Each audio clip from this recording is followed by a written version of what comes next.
আসসালামু আলাইকুম রহমতুল্লাহি ওবরকাতুহু। সম্মানিত দর্শক, অবশ্যই দৃষ্টি মনে হচ্ছে যে বিএনপির পাকা ধানে কেউ হয়তো মই দেওয়ার জন্য প্রবল বেগে এগিয়ে আসছে এবং পাকা ধানে মই দেওয়ার ফলে বিএনপির এই মুহূর্তে যে সম্ভাবনাগুলো রয়েছে সেই সম্ভাবনাগুলো বিএনপির জন্য হিতে বিপরীত হতে পারে। কীভাবে হিতে বিপরীত হতে পারে এই বিষয়গুলো নিয়ে আলোচনা করব, যেন বিএনপি যারা নেতৃবৃন্দ রয়েছেন তাদের যদি শোনার মতো ধৈর্য থাকে, আগ্রহ থাকে, তাহলে হয়তো আমার এই বক্তব্য থেকে তারা একটা ধারণা পেতে পারেন। আর যদি তারা মনে করেন যে একজন ইউটিউবার কি বললেন, তার দলে একটা সময় নির্বাচন করেছে, সেই নমিনেশন নিয়ে তার কথা আমাদের শুনতে হবে, কারণ এরকম নমিনেশন দিলে কত কাক, কত ময়ূর পেখম তুলে নাচতে থাকে। তো সেখানে একজন গোলাম মোল্লা রনি, সে আবার আওয়ামী লীগ থেকে আসছে, কি মানে তাচ্ছিল্য করতে তো আসলে কোনো বক্তব্যর কোনো শেষ নেই। আপনি যদি কাউকে তাচ্ছিল্য করতে চান, যে সকল মানুষ নাফরমান, অবাধ্য, যে সকল মানুষ ধর্মকর্ম বিশ্বাস করে না, তারা তো আল্লাহ রাসূলকে নিয়ে নানা রকম কটূক্তি করে থাকে। কিন্তু আপনি যদি শিক্ষা নিতে চান, তাহলে প্রকৃতির সব কিছু আপনার শিক্ষক। পিঁপড়া আপনার শিক্ষক, মৌমাছি আপনার শিক্ষক, গাছের পাতা, প্রস্ফুটিত পাতা যে আজকেটি ফুটল, সে আপনার শিক্ষক। যে পাতাটি বড় হলো, শিক্ষক। এবং জীবন সায়াহ্নে এসে গাছ থেকে যে পাতাটি ঝরে পড়ল, সেও আপনার শিক্ষক। কাজেই বিশ্বজুড়ে মানে যে শিক্ষার ব্যবস্থা, সেখানে সবাই আপনার শিক্ষক এবং আপনি সবার ছাত্র। এই যে বোধ, এই বোধ যাদের মধ্যে আছে, বিশেষ করে বড় মানুষ যারা আছে, তারা যাকে বলা হয় জীবনে অনেক বড় কিছু করেন। বড় মানুষরা সবার কথা শুনেন। আর আমাদের মধ্যে কিছু মানুষ আছেন, তারা সবসময় কাজের চেয়ে যাকে বলা হয় এ ধরনের কথাবার্তা বলা, বা মানে নিজের চাইতে অন্যের ঘরে তেল দেওয়া, মানে অন্যের বিষয় নিয়ে কথাবার্তা বলা, এগুলো একটা অভ্যাস। আর এই অভ্যাসের কারণেই গল্প হয়, কবিতা হয়।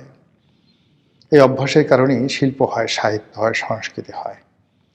আদারওয়াইজ আমাদের মতো এরকম বহেমিয়ান, বাউন্ডারি টাইপের মানুষ, যারা কখনো নিজের স্বার্থ নিয়ে চিন্তা ভাবনা না করে অন্যের স্বার্থ নিয়ে, দেশ নিয়ে, জাতি নিয়ে, অন্যর কীভাবে আছে এগুলো নিয়ে যারা সময় কাটায়, এই যে অভ্যাসের কারণেই দেখা গেল যে আমার জীবনের আমি সিংহভাগ সময়, এই যে এখন যেরকম কাজকর্ম করছি, একেবারে শৈশব যখন, তখনও লেখাপড়া বাদ দিয়ে দেখা গেল যে পাশের বাড়ির এক বুড়ি আছে, ভিক্ষা করে সারাদিন, দরিদ্র মানুষ, ঘরের মধ্যে থাকে, অনেক দূর থেকে পানি আনতে হয়।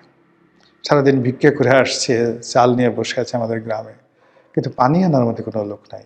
গ্রামের মধ্যে যে সকল ভিটা ছিল, আশেপাশে কেউ থাকতো না, সেই বুড়িরা সেখানে গিয়ে থাকতো। তো সেখানে গিয়ে সেই বুড়িকে সাহায্য করে, একটু পানি এনে দেওয়া, উঠে করে দেওয়া, এই কাজগুলো কে করে? আমাদের মতো বাউন্ডারিতে যারা লোক আছে তারা কিন্তু এখনও সেই কাজগুলো করে। তো সেই দিক থেকে এই যে বিএনপিকে নিয়ে এখন কথা বলছি, বিএনপির সঙ্গে আমার এখন কিসের সম্পর্ক? আমি তো সেই একবারই মাত্র ইলেকশন করেছি, কোনোদিন বিএনপির অফিসেও যাইনি। তারপরে বিএনপির কোনো নেতাদের সঙ্গে ওরকম কোনো সম্পর্কও নাই। ওই নির্বাচন করার পরেই মনে হলো যে আমি আর নির্বাচন করব না। 2019 সনে যখন আমি তারেক রহমান সাহেবকে বললাম যে আমি আর নির্বাচন করব না, 19 সনে, তখন তিনি বললেন, তাহলে আপনি আসছিলেন কেন? আমি বললাম যে আমি জানি না, আপনারা ডাকছিলেন তাই এসেছি, আমি তো আসিনি, আপনারা ডেকে এনেছিলেন তাই এসেছি, কিন্তু আমার ভালো লাগছে না, নির্বাচন আর আমি আর করব না। তো এটা আসলে মানে বিটুইন মি, আমার সঙ্গে যারা বিএনপির শীর্ষ নেতৃবৃন্দ রয়েছেন তারা এটা বলতে পারবেন, সাক্ষ্য দিতে পারবেন। কিন্তু সাধারণ যারা জনগণ, তারা চিন্তা করবেন যে ও মাই গড, একটা বিএনপির মতো একটা রাজনৈতিক দলের মনোনয়ন, এটা একটা ছেলের হাতের মোয়া নাকি? রনি সাহেবের মতো একজন মানুষ চাইলেই কি নমিনেশন পেতে পারে? চাইলেই কি সে মানে এটা রিফিউজ করতে পারে? তো এরকম কথাবার্তা তো does not matter. First thing হলো যে বিএনপি ভালো করুক, আওয়ামী লীগ ভালো করুক। এই যেমন আমি এখন আওয়ামী লীগকে নিয়ে মাঝে মধ্যে ইতিবাচক কথাবার্তা বলি, কিন্তু আওয়ামী লীগ আমাকে যে বাস দিয়েছে, যে সর্বনাশ করেছে, কিন্তু তারপর আমি বলছি যে বাংলাদেশে একটা রাজনৈতিক সমতা থাকুক। আওয়ামী লীগের কারোর সঙ্গে আমার কোনো যোগাযোগ নেই, কোনো কথাবার্তা নেই, কিচ্ছু নেই, কোনো পদ পদবি কখনো ছিল না, শুধু একবার ইলেকশন করেছি, কিন্তু আমি চাই যে রাজনীতি ভালো থাকুক। একটা সময় জামাত নিয়ে খুব কথাবার্তা বলতাম, ইতিবাচক কথাবার্তা বলছিলাম আওয়ামী লীগ জামানাতে, যখন জামাতের নাম কেউ নিত না, এবং জামাতের কারোর সঙ্গে আমার কোনো সম্পর্ক কখনো ছিল না। একবার জামাত খুশি হয়ে বোধহয় একটা জায়নামাজ ঠাইমাজ পাঠানোর চেষ্টা করলো, সেমাই ঠেমাই দেওয়ার চেষ্টা করলো ঈদ উপলক্ষে। আমি এর কাছে ফোন করলাম, বললাম যে না, আমি এমনি আপনাদের পক্ষে কথাবার্তা বলি, কিন্তু আমাকে সেমাই দিলে, জায়নামাজ দিলে আমার এই সম্মানটা থাকবে না, আমি এটা করব না। এই ধরনের মানুষ। তো সেই অর্থে আমার কাছে যেটা মনে হচ্ছে যে এই মুহূর্তে সারা বাংলাদেশে যে বিএনপির জোয়ার, এবং প্রথম আলোর মতিউর রহমান থেকে শুরু করে মাহফুজ আনাম, বুদ্ধিজীবীরা যারা সারা জীবন বিএনপিকে বাস দিয়েছে, যারা সারা জীবন তারেক রহমান সাহেবকে ভিলেন বানিয়ে ছেড়েছে, সেই সমস্ত মানুষ যখন এখন বলছে যে তারেক রহমান সাহেব প্রধানমন্ত্রী হবেন এবং আগামীতে তারেক রহমান সাহেবের কাছে তাদের কি দাবি দেওয়া ভবিষ্যৎ প্রধানমন্ত্রীর কাছে, এই কথাগুলো যখন তারা অকপটে বলছেন, তখনই আমি এর মধ্যে অশনির সংকেত দেখতে পাচ্ছি, ভীষণ রকম অশনির সংকেত দেখতে পাচ্ছি। আপনার কেউ যদি কাউকে চাটে, সেটা ভালো লাগার কথা। যে কোনো প্রাণী আপনাকে যদি ধরেন একটা বাজে প্রাণীও চাটে, পিঠ চাটে, একটা সময় আপনি একটু ঘিন ঘিন লাগবে, কিন্তু পিছন দিক থেকে যদি আপনি না তাকান, আপনি কিন্তু এক ধরনের পুলক অনুভব করবেন। সেটা ছাগলও যদি আপনাকে চাটে, ভালো লাগবে। কিন্তু যদি আপনাকে একটা বাঘে চাটে, আপনারা হয়তো জানেন না যে বাঘের জিহ্বা, হয়তো অনেকে জানেন, বাঘের জিহ্বা এতটা ধারালো যে কোনো একটা ওয়াল, মানে কনক্রিট ওয়ালে যদি বাঘ চাটা দেয়, সে কনক্রিট পর্যন্ত উঠে যায়, এত ধারালো।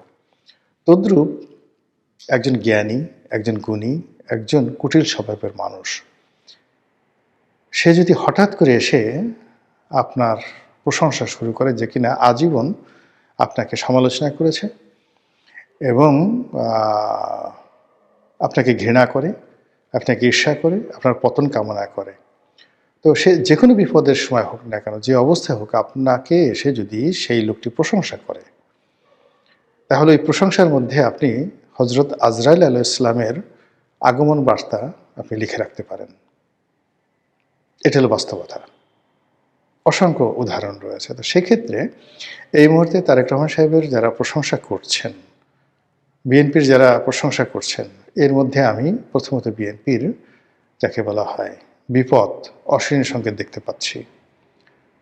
শেখ হাসিনার আশেপাশে অনেক বড় বড় মানুষ, যেমন ডক্টর মুশিবুর রহমান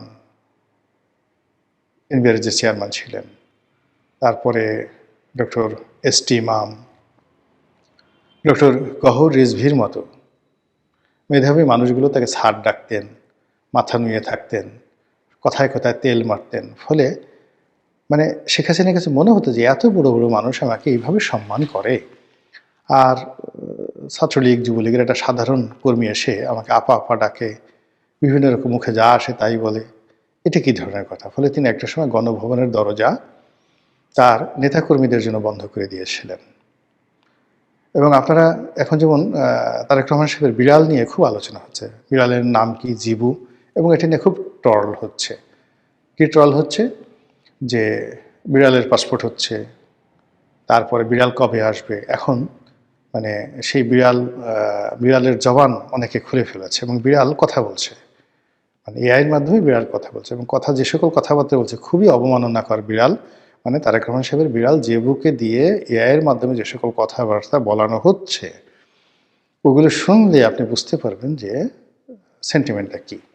আমি নিজেও দেখেছি যে মানে আমাদের যে এই যে আবেগ, আমি একটা ভিডিও করি, যখন এই মুহূর্তে তারেক রহমান সাহেবকে নিয়ে একটা ভিডিও করি, তো সেটার কিন্তু এই নামটা বা থাম্বনেইলে যখন তারেক রহমান সাহেব থাকেন বা তার একটা প্রশংসা করার চেষ্টা করি, এটা কিন্তু পাবলিক খাচ্ছে না, এই মুহূর্তে খাচ্ছে না। ফলে ভোটের মাঠে কী হবে? অথচ ঠিক ৩-৪ মাস আগেও কিন্তু তারেক রহমান সাহেবের যে কোনো একটা প্রসঙ্গ আসলে, বিএনপির একটা প্রসঙ্গ আসলে, মানুষ সেটাকে গ্রহণ করতো, জাস্ট বিফোর 3 মান্থস। আমার ভিডিওগুলো দেখেন। কিন্তু এখন মানে নানা কারণে বিএনপি, তারেক রহমান সাহেব, জিয়া পরিবার, এদের সম্পর্কে মানুষের আগ্রহটা কোন পর্যায়ে আছে, যারা এই কন্টেন্ট তৈরি করি আমরা এটা হাড়ে হাড়ে টের পাই। কারণ আমাদের সঙ্গে আপনাদের যে ইন্টারাকশনটা, এটা একেবারে ডাইরেক্ট। হাজার হাজার কমেন্ট, লাইক, কথাবার্তা, মানে জনগণের দেখা, একটা ভিডিও দীর্ঘক্ষণ ধরে দেখে, তারপরে যে ধরনের আমাদের যারা কন্টেন্ট ক্রিয়েট করে আমাদের যে বিজ্ঞাপনগুলো আসে, সেই বিজ্ঞাপনের কোয়ালিটির অনুপুরে কিন্তু আমরা বুঝতে পারি যে কী ধরনের মানুষ এই কথাগুলো শুনছে। যেমন ধরুন, গুলিস্তানের মানুষ যদি আমার ভিডিও দেখে, তাহলে আমার এখানে বিজ্ঞাপন আসবে পচা সাবানের বিজ্ঞাপন। কিন্তু আমার যদি আমেরিকার শিক্ষিত সম্প্রদায় দেখেন, ঢাকা বিশ্ববিদ্যালয়ের টিচাররা দেখেন, তো সেখানে দেখা গেল যে সৌদি গভর্নমেন্টের বিজ্ঞাপন চলে আসবে।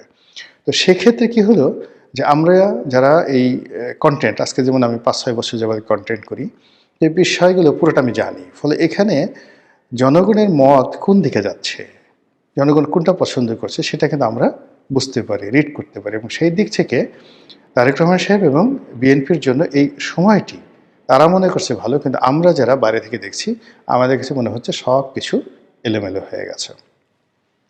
যেমন ধরুন, এখন সেই তারেক রহমান সাহেব আসলেন, বিরাট সংবর্ধনা হচ্ছে আগামীকাল 25 তারিখে।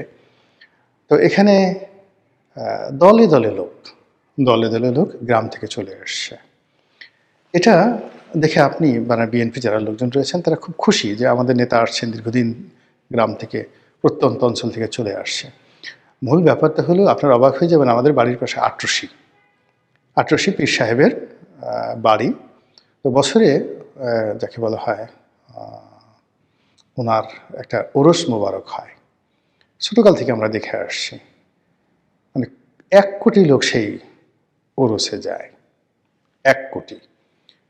আবার বলছি, আটরশি হুজুরের বাড়িতে 3 দিন বা 4 দিন বসে যে বাৎসরিক উরস হয়, 1 কোটি লোক সেখানে উপস্থিত হয়।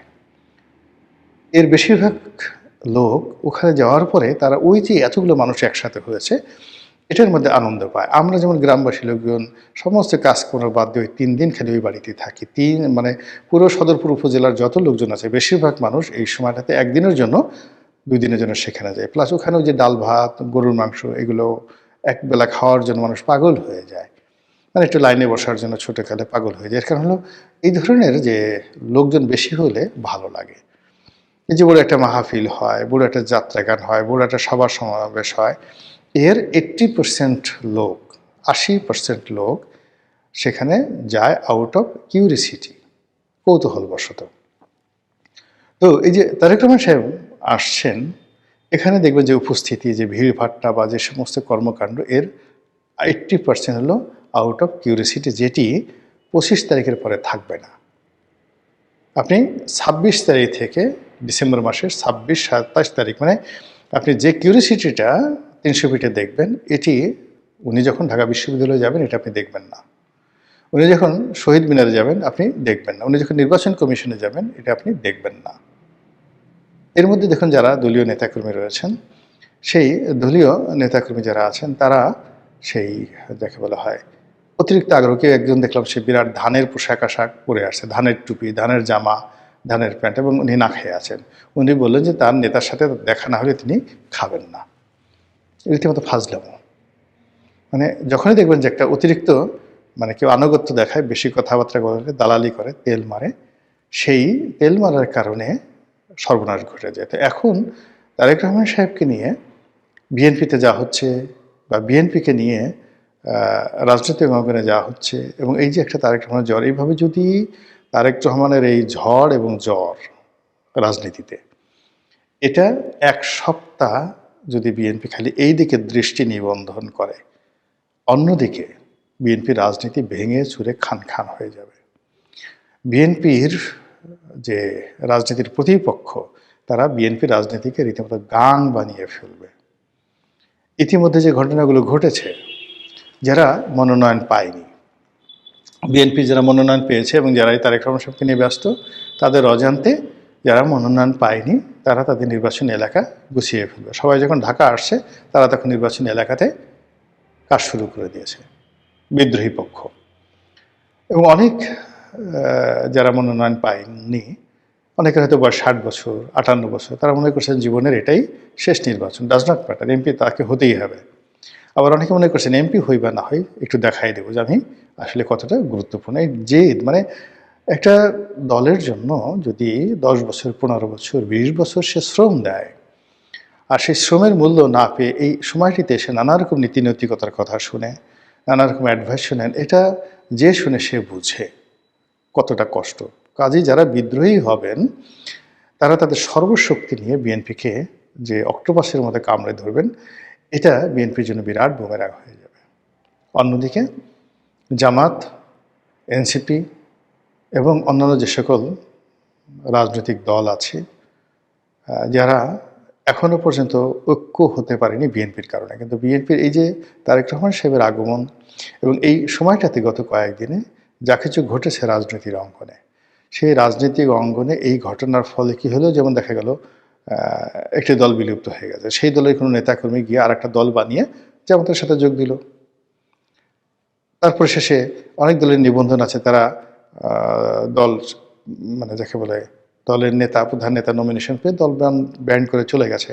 কিন্তু তার কথা তো হবে না, এখানে জেনারেল অ্যাসেম্বলি লাগবে, দল বন্ধ করার জন্য অনেক প্রক্রিয়া লাগবে, তারা সেগুলো এখন পর্যন্ত করে উঠতে পারেননি। ফলে কি হলো, যে গেছে তার অবর্তমানে আরেকজন দলের হাল ধরে সে গিয়ে একটা বিরাট ঐক্য, দেখা গেল 100 দলীয় একটা ঐক্য করে ফেলেছে।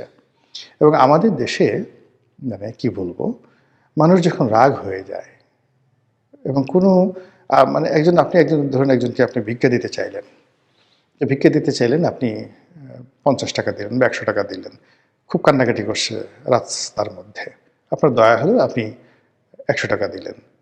তো নর্মালি সে ভিক্ষা পায় 5 টাকা বা 10 টাকা।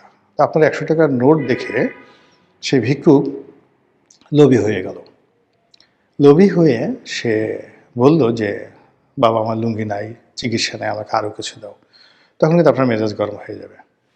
এবং এক্ষেত্রে প্রায় যে মানুষ করে, যে দাতা, সে মেজাজ হারিয়ে ফেলে এবং ওই যে ভিক্ষা দিয়েছিল ভিক্ষার টাকা ফেরত নিয়ে নেয়। আমাদের দেশের রাজনীতিতে একই অবস্থা। আপনি যখন খুব ওভার কনফিডেন্ট হয়ে যাবেন তখনই আপনার পতন হবে। আইয়ুব খান 10 বছর পাকিস্তান শাসন করেছেন এবং তিনি উন্নয়ন দশক পালন করছিলেন এবং তার একটা ধারণা ছিল যে তিনি যত উন্নয়ন করেছেন পুরো পাকিস্তানের মানে মানচিত্র মানে প্রত্যেকটা জায়গাতে ফুলে ফলে শোভিত করে ফেলেছিলেন। তার ধারণা ছিল যে আজীবন তিনি ক্ষমতায় থাকতে পারবেন, কিন্তু হয়নি। 69-এর গণ অভ্যুত্থানে এমন একটা অবস্থা তৈরি হলো পুরো পাকিস্তানে, তিনি তার ক্ষমতা সেনাপ্রধান ইয়াহিয়া খানের কাছে হস্তান্তর করে তিনি চলে যেতে বাধ্য হলেন। এরপর আমরা তাকে আর জানি না। এইভাবে আপনি আসলে যখনই আপনি খুব বেশি, এরশাদ সাহেবও দীর্ঘদিন কাজকর্ম করার পর একেবারে সব কিছু স্বাভাবিক চলছিল, শেষ মুহূর্তে এসে তার এই পতনটা হলো 2006 সনে।